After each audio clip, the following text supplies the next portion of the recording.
à vous tous, à nous tous. Alain?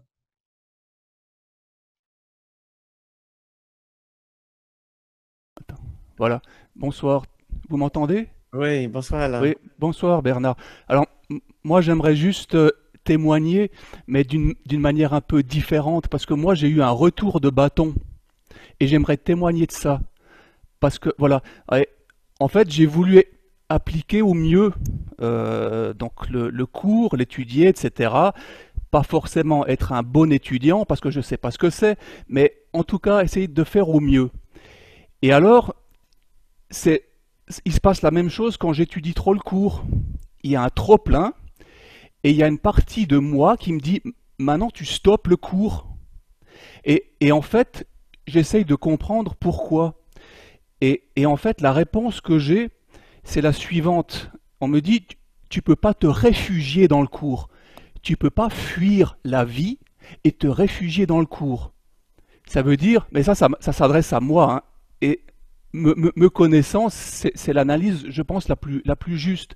C'est-à-dire que j'ai besoin de vivre la vie normale ici, dans un corps, sur Terre, pour mettre en pratique le cours. Et je dois pas fuir la vie en étudiant théoriquement le cours. Ben Mhm. ça, c'est un problème que j'ai, hein. Globalement, j'ai toujours tendance à fuir un peu la vie pour aller dans un endroit qui est parfait, qui est idéal, qui est le ciel, etc. Donc ça, c'est comme ça que je fonctionne. Et donc ça, on me dit maintenant, si vraiment j'étudie trop profondément, enfin, et trop longtemps le cours, j'ai un ras-le-bol, et en fait, je supporte plus le cours. Il me dit, Mhm. maintenant tu le mets de côté, t'arrêtes, parce que là, tu es plein de théories, mais ta théorie, elle est belle, ok, mais maintenant, moi, je veux que tu la mettes en pratique dans le monde. Et si Alain? tu la mets pas en pratique dans le monde, c'est plus la peine d'ouvrir le cours, parce que Alain? tu ne le mets pas en pratique, ça sert à quoi? Et deux mois de confinement, j'ai fait que du cours, j'ai fait effectivement, j'ai suivi tes vidéoconférences, et puis j'ai engrangé une certaine connaissance théorique. Mais il y a un moment où c'est plus possible. C'est comme si la coupe était pleine. Et il Bon, faut sortir. Alain, j'ai envie de poser cette question à tout le monde. Qui n'a jamais vécu cette expérience, une sorte de trop-plein du cours, une sorte de ras-le-bol, besoin de le mettre de côté sachant très bien qu'on est allé trop loin, soit dans le théorie ou je ne sais pas quoi. Donc, mettez vos commentaires ou mettez vos mains dans l'air, levez votre main, parce que j'ai envie aussi que Alain, tu vois que tu n'es pas seul, que c'est très fréquent. Le nombre de fois que j'ai vécu cette expérience moi-même, je vois les mains qui commencent à se lever. Euh, euh, Eric qui dit, je ne vois pas du tout de quoi tu parles, avec plein de smiley. Moi aussi, mais ça ne dure pas. Je connais parfaitement ce passage. Euh, je pense que c'est inévitable, hein. Et Kenneth disait, si ça ne nous arrive pas une fois de vouloir balancer le cours par la fenêtre, alors vous ne l'avez pas vraiment lu. Ça Ce, provoque ces ouais. sentiments. Donc, Ce que j'aimerais aussi dire, c'est une chose, mais bon, je le partage parce que je pense que ça peut aider d'autres. Il y a un moment, quand il y a un trop-plein, en fait, je sens que mon cerveau, c'est comme une machine qui ne fait que penser intellectuellement le cours, mais il n'y a plus aucune présence. Et quand il n'y a plus de présence, en fait, le cours devient vide. Je ne sais pas si je me fais comprendre. Ce qu'il quand y a tu parles entre de les mots, présence, qu'est-ce que tu veux dire par présence quand tu parles de c'est ce, présence? c'est ce qu'il y a entre les mots. C'est-à-dire, c'est la présence de Jésus ou du Saint-Esprit, mais c'est une présence qui lie les mots. Cette présence-là, elle est, elle est dans le silence des mots. Et si je lis trop longtemps ou si j'étudie trop longtemps le cours, en fait, je reste plus que dans les mots et la présence, elle disparaît. Et ça devient comme un code euh, informatique. Ça devient très froid. Hmm. Ça devient binaire. Ça devient. Et en fait, c'est vide. Ça devient vide. Hmm. Et là, bah, tout de suite, qu'est-ce qui se passe? Parce que pour moi, ça c'est une encre. En fait, ça me permet de comprendre que là, il faut que j'arrête. C'est comme si je faisais les exercices, les leçons comme un robot. Mhm. Alors il y a même une leçon où il te demande de réciter une phrase tous les quarts d'heure. Oui, Celle-là, elle m'a tué cette leçon. oui. J'ai dû faire du VTT pour me calmer. Non, mais parce que je la supportais plus. Mais là, j'ai compris que là, je devenais un robot. Mais j'étais incapable. J'étais incapable de le faire parce qu'il y avait des blocages en moi, il y avait une volonté de réussir, etc. Mais ça a bien démontré que, que- qu'il y a des moments où il faut tout lâcher. Et, et- Mm. et que le cours, je ne peux pas étudier le cours en étant un robot. Mm. Je dois être présent et je dois être dans l'amour et enfin, dans la tendresse ou dans l'accueil, enfin, dans quelque chose qui est peut-être doux et féminin et pas quelque chose de froid et ça c'est quelque chose, enfin, je sais pas, je pense que ça peut aider. Oui, mais je prends du recul, il y a pas de problème, sinon je pourrais pas en parler. Mais je pense que ça peut aider d'autres parce que je Oui, pense que je suis pas le j'espère. seul, Non, non, je bien sais que sûr, tu n'es pas, tu n'es pas le bien seul. sûr. Euh, et tu fais très bien tu fais très bien de le dire. Déjà, dans le fil de chat, je vois qu'il y a plein de gens qui ont vécu la même expérience. Il y a certainement, il peut certainement arriver un moment où il faut mettre le coup de côté. C'est question de résistance, question de blocage ou autre, ou question simplement de trop Mm. investir dans le cours comme la réponse. Le cours n'est pas la réponse. La réponse, c'est l'acceptation de l'amour dont le cours parle. Mais le cours lui-même, en tant que système de pensée un ensemble de théories, de concepts et de mots, n'est pas la réponse. C'est vraiment ce que tu as dit. Si tu oublies le silence entre les mots, c'est Mhm. vraiment la présence que ces mots essaient de communiquer. Ouais, c'est Euh, ça. Oui. euh, et on utilise les mots simplement pour dépasser les mots quelque part. Mm. Oui. Pour ressentir ce que je dis très souvent, la chose la plus importante quand on étudie le cours, c'est de développer une relation avec sa source. Mm. Et parce Mhm. qu'à la fin, tous ces mots mènent à ça. C'est la relation avec notre guide intérieur, avec cette présence, cette, cette présence. Donc, tu fais très Et, bien si mm. tu le mets de côté, même si tu dois crier et hurler ta colère des fois. Kenneth Wapnick nous disait, t'inquiète pas, Jésus sait le prendre et il le prend pas personnellement. Tu peux lui dire tout ce que tu veux, ça va pas le blesser, il va te pardonner. Et il paraît qu'il pardonne très bien. Euh, non, mais sincèrement, l'honnêteté est tellement importante de savoir quand on a marre et même quand tu détestes le cours. Et ben, il n'y a absolument rien de mal à le mettre de Ouais. Mm. côté et faire une vraie pause. À savoir quand on a besoin de faire une pause et de revenir à la vie normale, entre guillemets. Ce qui veut dire, des fois, la vie de nos relations particulières, la vie de nos C'est ça. activités, de nos Ouais. plaisirs, la vie, Mm. aller au ciné. Et quand il y a un trop-plein du cours, mais j'allais au ciné, ou j'allais chez McDo, ou j'allais.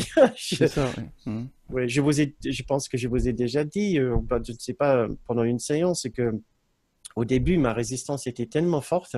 Le seul endroit où je pouvais étudier le cours, c'était chez McDonald's. Et littéralement, j'habitais, je travaillais dans une entreprise qui était une organisation qui était dans le 16e arrondissement. Il y avait, figurez-vous, un McDonald's dans le 16e arrondissement. Je sais que c'est pas interdit. Et c'est là où je squattais avec un café et un Egg McMuffin, je pense. Et j'étudiais les cours, mais à fond là-bas, je me sentais en sécurité. Ouais, Là, d'accord. ça Mm. allait. Ouais. Mais dans un endroit plus spirituel, je supportais pas. C'était trop. Oui, je comprends bien. Et à la fin des leçons du cours, euh, Jésus le mentionne bien dans les leçons 360, je crois, à 365, il dit, Maintenant, on va plus utiliser de mots. Maintenant, tu fais un peu comme tu veux, mais parle directement à Dieu et apprends à être en contact avec Dieu au-delà des mots. Et en fait, c'est exactement ce qu'il dit à la fin des leçons. Oui, oui, oui, oui, oui. Et surtout quand dans l'épilogue, il dit ce cours est un début et pas une fin. Voilà, c'est tout à fait. Voilà, et là, C'est un peu tout est... déprimant, mais non, c'est pas. C'est Oui, c'est- c'est ça. c'est merveilleux. Super, Alain. Merci Voilà, beaucoup. ben merci. C'est très important ouais, de toucher ce sujet. J'essaie de lire. Oui, Yoran qui dit une chose importante est de reconnaître que l'on n'arrive pas à pardonner et que l'on se pardonne cela aussi. Et on n'arrive pas à étudier ce fichu court des fois et on se pardonne pour cela aussi. Et que des fois on déteste ce qu'on nous demande de faire et on se pardonne aussi pour cela. Oui, Ce que j'ai entendu aussi dire dans mes cours avec Kenneth, c'est la meilleure façon de faire le livre d'exercice, c'est de mal le faire et de se pardonner pour ses erreurs.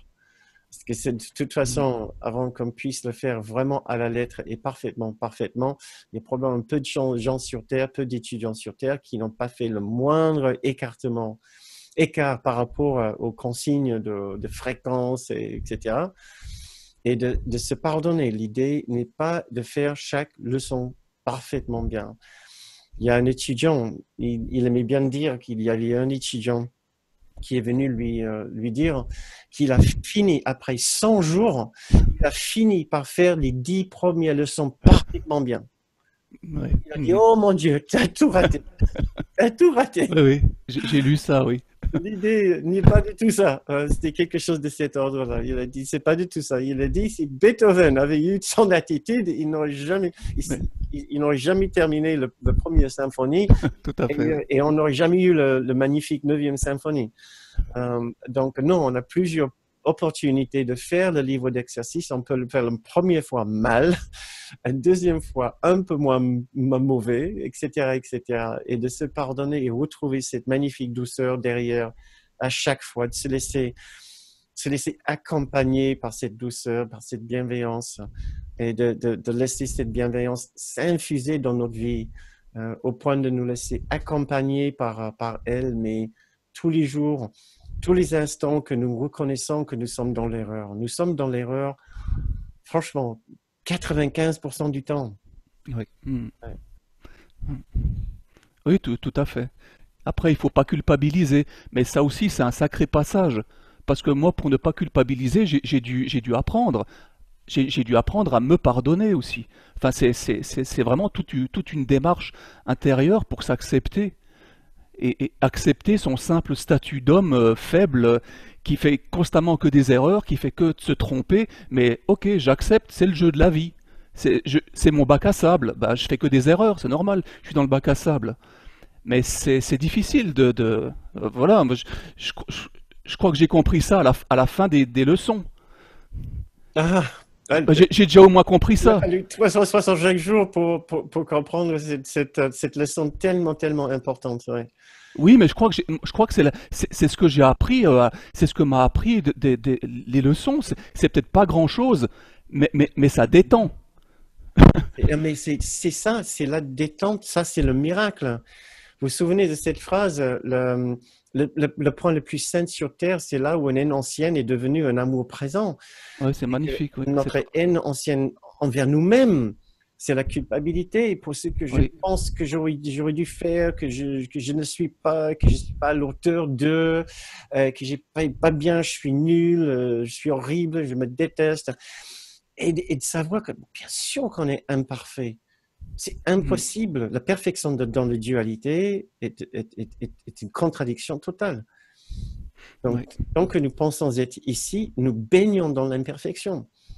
Et oui, tout plus à nous fait. arrivons à nous pardonner pour cette imperfection de tout ce que la dualité comporte, plus nous nous approchons à cette magnifique bienveillance elle est parfaite et elle est entièrement unie. Oui, Et tout à fait. tu te Oui, souviens aussi de cette phrase qu'on a souvent citée, que la façon d'être dans l'esprit juste, c'est d'être dans l'esprit faux et c'est pardonner. oui, oui. Oui, oui, mais cette phrase, elle n'est pas évidente. franchement, elle est pas évidente, mais je la comprends maintenant. Tu le comprends. Mais pourquoi j'ai envie de dire, elle n'est pas évidente, mais parce qu'une partie de nous ne nous permet pas de vivre notre esprit faux Oui, d'une façon tranquille, oui, qui ne veut pas retrouver la bienveillance envers notre propre mhm. esprit faux. Oui, il y a un petit diable. Il y a un petit diable qui appuie sur nos défauts et sur la culpabilité et qui dit regarde comme c'est, regarde comme tu es, regarde ce que tu mérites. C'est pour ça Alors, que Dieu t'a mis ici. ouais. J'ai- Regarde comme tu agis dans ce monde. Oui, mais oui, c'est toute la culpabilité judéo-chrétienne. Enfin, euh, la fausse. C'est alors, de l'Église. c'est pas tout à fait ça. Non, C'est le bon je suis pas. caoutchouc, en fait. C'est chaque fois que tu entends que nous ressentons encore ce besoin, cette envie ou cet automatisme de nous culpabiliser pour nous descendre, pour nous détester, c'est la séduction de la dualité, c'est la séduction de la séparation, c'est c'est la glu, c'est la colle du petit soi. Mm. Le, Ouais. le, le, ce qui donne vie au petit soi, c'est la haine, c'est la culpabilité. Ouais. Mm. Sans donner l'importance aux fautes et aux défauts, nous sommes livrés à l'esprit de la perfection, pas à la perfection elle-même, mais à l'absence du jugement. Et l'absence du Oui. jugement n'est pas le domaine du petit soi. Donc, il y a quelque chose, c'est le domaine, bien sûr, de notre grande soi, de l'esprit juste, du Saint-Esprit, de Jésus, etc. Il y a quelque chose en nous qui va nous entraîner encore et encore à avoir un problème avec nos fautes et nos erreurs. Mm. Ouais. Comme c'est tellement glissant, le terrain est tellement glissant. Et, Oui, oui, c'est tout à fait. C'est un travail de tous les instants. et de savoir pourquoi on revient à ce point de départ, cet automatisme de départ de ne pas accepter qu'on peut faire des erreurs, même une erreur de la dualité, l'erreur de la séparation, pour nous refuser la bienveillance, la compassion, la douceur. Nous refusons cette douceur. Pour nous garder séparés de la douceur, puisque la douceur est la présence elle-même de notre grande soi, de Jésus, de Saint-Esprit, dans lequel le petit soi n'est pas présent. Et c'est pour ça qu'on lutte et on garde la haine, pour ne pas accepter leur amour. Oui, je comprends bien. Et c'est pour ça que le cours est terrible, parce qu'il met en contraste cette résistance. Oui, oui. Et ça, c'est terrible. Et c'est pour ça qu'il faut vraiment faire attention, parce que si on n'a pas les bons outils ou si on n'a pas les bonnes références, je pense que ça peut être terrible, le cours. Ah, Parce que quand il commence quand l'ego se sent agressé et qu'il commence à accentuer les contrastes, moi, je veux dire, maintenant j'ai un tout petit bagage théorique qui me permet de comprendre ce qui se passe, mais si je vivais ça sans avoir les références du cours, je me dirais, mais Alain, tu commences à être taré, qu'est-ce qui se passe? Par contre, là, je me dis, oui. ok, c'est l'ego que maintenant. Et Jésus, il me dit, ok, ben, je, je te montre comment tu fonctionnes en grossissant tes contrastes. Mais Ah, heureusement que je sais ça. mm, Et heureusement que je sais que je suis, que ma réalité, c'est le grand soi et pas le petit soi. Parce qu'avant, moi, je savais pas ça. Enfin, c'était quelque chose de flou. ah, Et quand on ne sait pas ça, eh ben, tout se confond, tout se mélange. Et c'est terrible. C'est pour ça qu'il faut être vraiment très clair et très simple. Parce que sinon, ça peut être un bordel monstre dans la tête. oui, tu fais bien, vraiment tout à fait bien de le Enfin, dire comme tout à l'heure, parce qu'effectivement, on peut avoir des gros problèmes en étudiant le cours si oui, on ne sait pas qu'il va avoir des moments vraiment de difficultés, voilà, de difficultés oui, importantes. Et c'est ce Roland, déjà, moi j'avais une un problème assez difficile avec la culpabilité. Même pendant quelques années, quand je lisais le cours, après 5-10 minutes, j'avais une douleur dans ma gorge et ça me brûlait comme une boule. Et je savais que Oui. c'était en train de réveiller, de me faire, de réveiller en moi la culpabilité, un sentiment de mal faire, de mal-être, comme si il Oui. m'épinglait, comme si chaque fois que je me reconnaissais dans toute la splendeur de mon ego et je ne pouvais pas échapper. Donc, Oui. il ne nous laisse pas échapper. Il y a pas de marge de manœuvre. Il n'excuse pas l'ego. Euh, Oui, donc, oui, tout à fait. donc oui, ça, tu fais vraiment très bien d'en parler.